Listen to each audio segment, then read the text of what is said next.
Hello, ladies, gentlemen, and otherwise. I'm Lamar Haven. Welcome to Megaman X.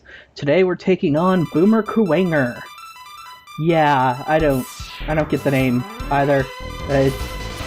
Or what type of animal he's supposed to be, really. So, he's kind of the odd duck out in this situation. Ah, darn it. You know what? I don't like you. Wow. First enemy of the level and I'm kind of stuck.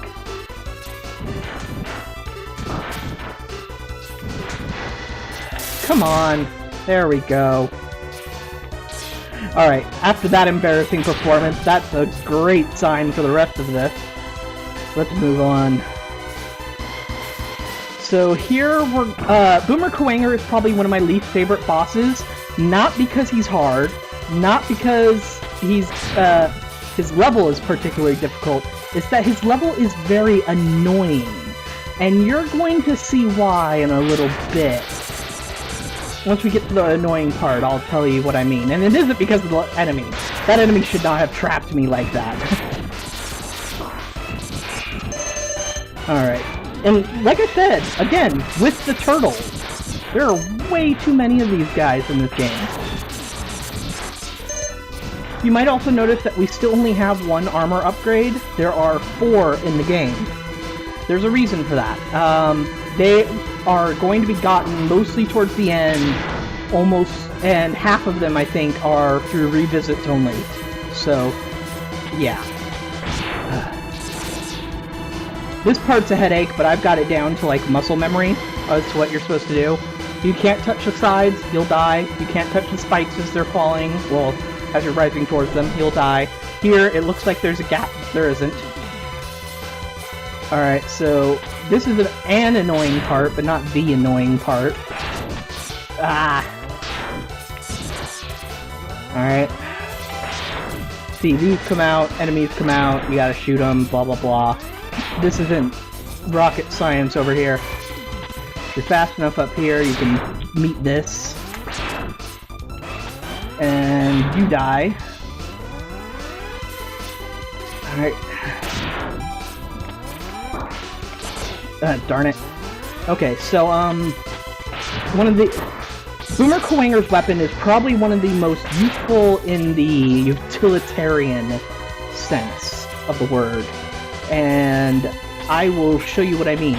See that heart? You cannot get it without Boomer Kuwanger's weapon. Boomer Kuwanger's weapon is, as it might sound like, a boomerang. It can grab items from a distance. There's another item, another power-up that we haven't gotten yet that we'll have to revisit that also uses Boomer Kuwanger's weapon. I've seen some strategies that forego boss weaknesses almost purely to make sure you get as many power-ups as possible in the first run so you don't have to do as many revisits.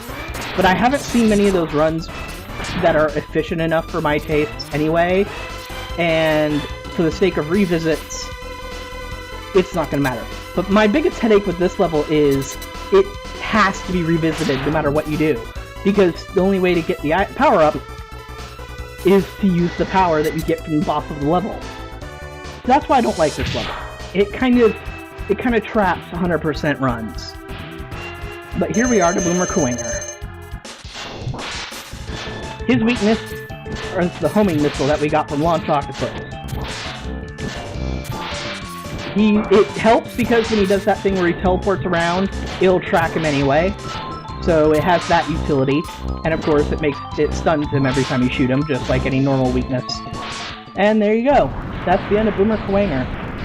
I'm going to do all the revisits all at once. And when I do it, I'm going to be cutting only to where the power-ups are to show you how to get them. But there are 2 things that you get from Boomer Kuwanger's, 2 power-ups. So, yeah, we'll get to those next time.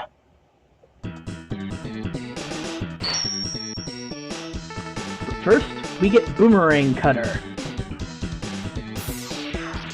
See, it's a boomerang, just like it says. It lets you pick up items as well. Very useful utility-wise, annoying as heck to have to revisit the level. But the next enemy we've got is this one.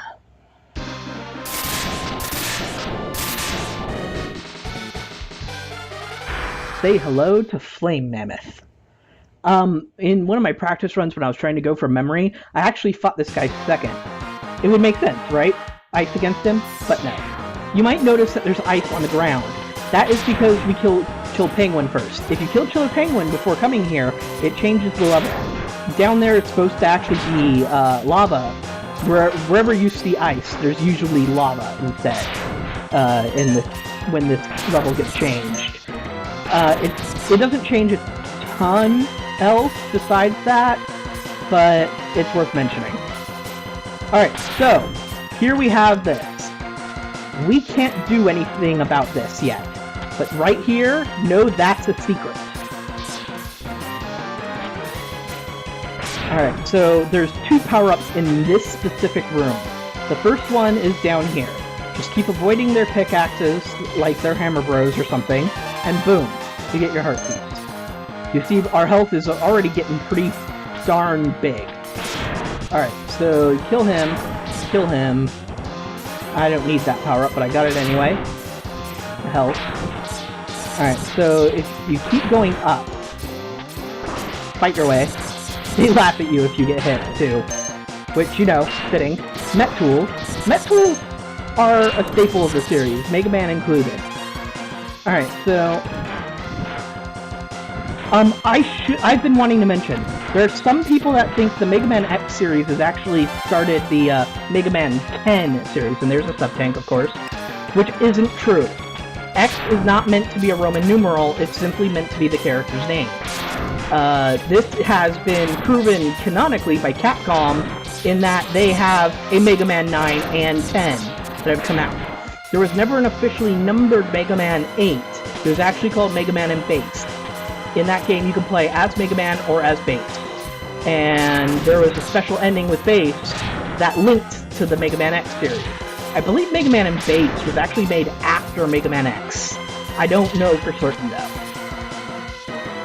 But yes, Mega Man and Base was technically Mega Man 8, and Mega Man 9 and 10 were made after the fact on the Wii, actually, the Wii Virtual Console. No, it wasn't, yeah, it was the Virtual Console. But, so, canonically, Mega Man X is not a Roman numeral. It is simply its own series.